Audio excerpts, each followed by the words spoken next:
The church means many things to many people.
I'd like to speak with you about the Christian church, of which I'm a member.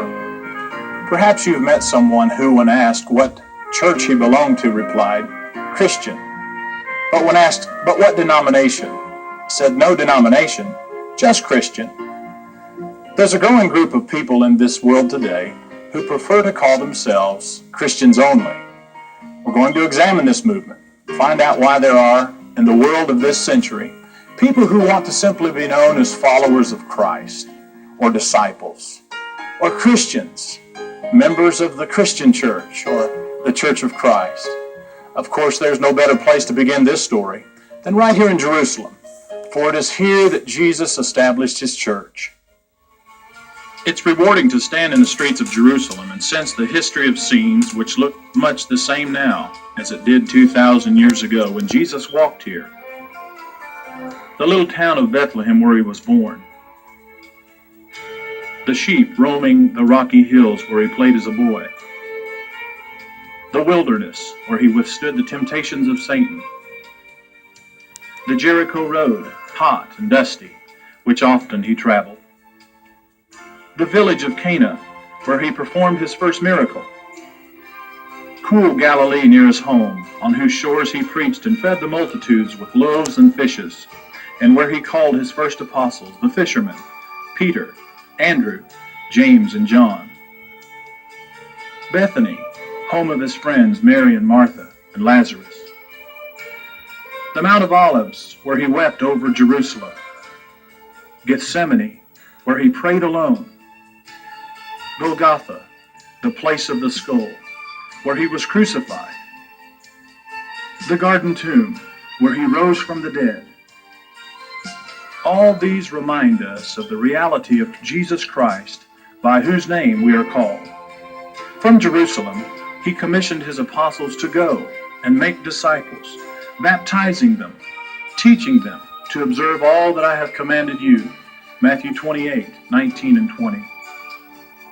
And the Spirit of God came upon men as a whirlwind and began to move across the world in the form of the church.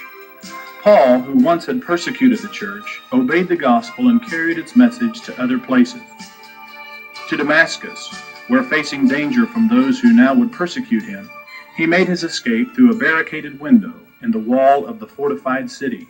He traveled throughout Asia Minor, spreading the gospel and building up the church in such important cities as Corinth and Athens, where he answered the philosophers on Mars Hill in the shadow of the symbol of culture, the famous Acropolis. Then in Caesarea, Paul was in prison, but he continued to win men through the gospel. And finally, though in custody, he was able to realize the longing of his heart to go across the Mediterranean to Rome, capital of the mighty empire which extended over Europe. Now Christianity had become a threat to Rome, and as they tried in Palestine to silence Jesus, so they now launched a campaign to silence his followers. Then came an ugly period of persecution. Christians were hunted down, and in the catacombs beneath the city they were allowed to bury their dead. Many were captured and sentenced to die before the emperor and the crowds in the Roman arenas. The spectacle of throwing Christians to the lions was preferred over the fights of the Roman gladiators. But despite this fierce persecution, Rome could not stamp out Christianity. and history testifies that the blood of the martyrs was the seed of the church. But then, strangely, the church became politically powerful. The simple Church of Jesus gradually developed into a hierarchy, with trappings of the most elegant sort. His commands and teachings were all but obscured by non-biblical traditions and practices. There were those who raised their voices against these distortions, but the would-be reformers were branded heretics. The movement for Reformation became a great force, but men, being convinced of one leader or another, divided into groups and denominations until today in America there are over 500 of them. But something happened in America 100